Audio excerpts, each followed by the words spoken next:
Merhaba değerli konuklarım. Bugün buzdolabının için nasıl temizleneceği konusunda size bazı püf noktalar vereceğim.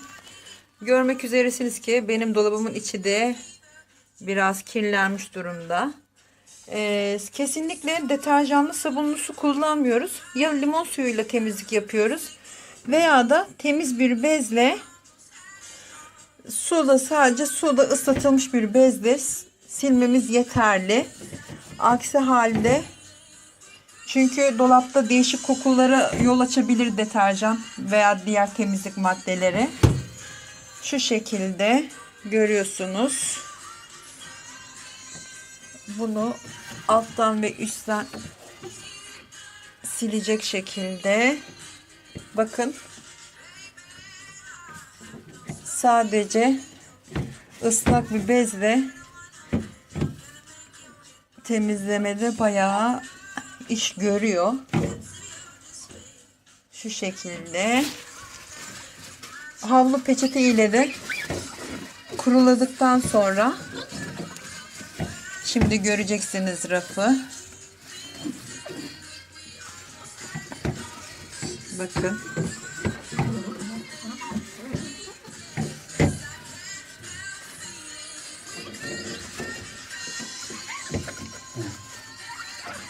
En azından yiyeceklerinize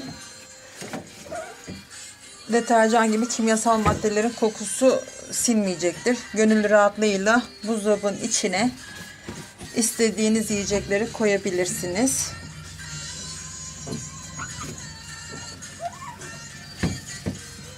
Evet. İlk rafımız tertemiz oldu.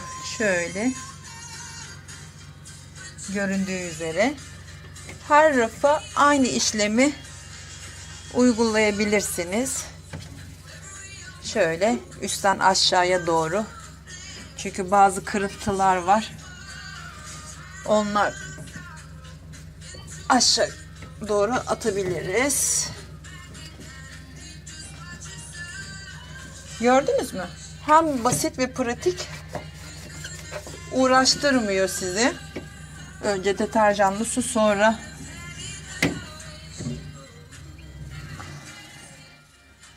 yok onu zorula sil falan filan. Tek hamlede. Bakın. Sizlerin de işini kolaylaştıracaktır.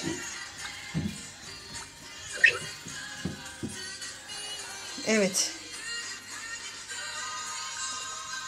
Diğer rafa geçiyoruz şimdi. Bakın.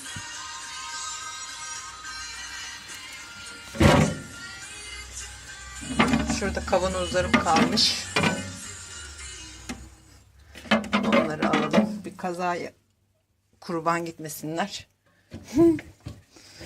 Sakarlık da geldi mi geliyor. Evet hanımefendiler, bayanlar, baylar, her temizlik yapan insan için bu şekilde sizlere pratik çözüm sağlamış oluyorum. Umarım beğenirsiniz.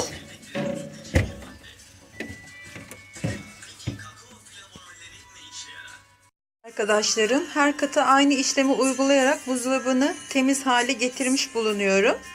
Dediğim gibi çok basit ve pratik. 10 dakikada, hatta daha hızlıyım ben, daha çabuk işimi hallederim diyorsanız 5 dakikada yapabileceğiniz bir temizlik işlemi. Eminim hepinizin işini kolaylaştıracaktır. Sebzelik kısmını da şu şekilde aynı işlemi uygulayarak temizleyebilirsiniz.